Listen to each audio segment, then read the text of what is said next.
Booth স্থাপনা নাম করে ৩ লক্ষ টাকা তারা চুরি করেছে। এই রাকসুতে ল্যাপটপ চোর আছে।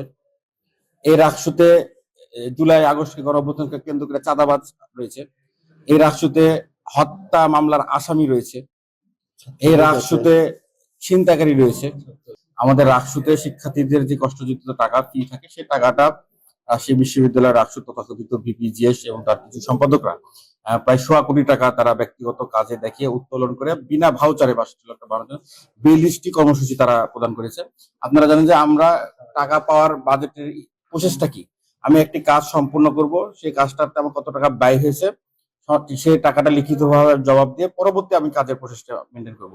অথচ রাজশাহী বিশ্ববিদ্যালয়ের রাকসু সেই প্রসেসটা মেনটেন করে নাই।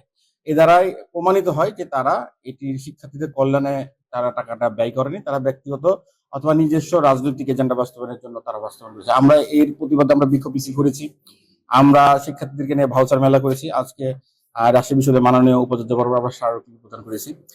In the heart of the city rises a destination built for greatness. International Convention City, Bosundhara. Life takes a new course. আমরা আপনার এই লক্ষ্য করবেন যে এই রাকসুটা আমাদের কতটা দুঃখজনক। এই রাকসুতে কি নাই? এই রাকসুতে ল্যাপটপ চোর আছে। এই রাকসুতে জুলাই আগস্টের গণঅভ্যুত্থানকে কেন্দ্র করে চাঁদাবাজ রয়েছে। এই রাকসুতে হত্যা মামলার আসামি রয়েছে। এই রাকসুতে ছিনতাইকারী রয়েছে। এই রাকসুতে নিষিদ্ধ ছাত্রলীগ করা নেতৃবৃন্দ রয়েছে। এই রাকসুতে আপনার স্বাধীনতা বিরোধী চেতনা যারা বিশেষ করে সেই সকল নেতৃবৃন্দরা রয়েছে।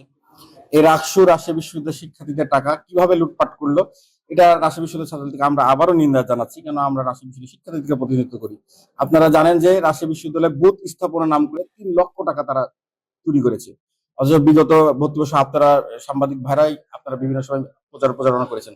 সেখানে রাকসুর আমরা বুথ একটি দুটি হয়তো বুথ জুবলির সামনে বিভিন্ন ভবনের সামনে অবস্থান করেছে, সেখানে হয়তো ১,৫০০ থেকে ২,০০০, ৩,০০০, ৫,০০০, ১০,০০০ টাকা খরচ হতে পারে, কোনো ৩ লক্ষ টাকা খরচ হয়। এগুলো তো দিবালোকের মতো প্রমাণিত হয়েছে যে তারা টাকা চুরি করেছে। তো এই রাকসু তো আমরা রাজশাহী বিশ্ববিদ্যালয়ের শিক্ষার্থীরা আমরা চাই না। আমরা চাই যে রাকসুর শুধু তাদেরকে শাস্তির আওতায় আনতে হবে না, কিন্তু এটা শিক্ষার্থীদের কষ্টযুক্ত টাকা, সেই টাকাটা ফেরত নিয়ে এসে আবার রাকসু ফান্ডে জমা দিতে হবে।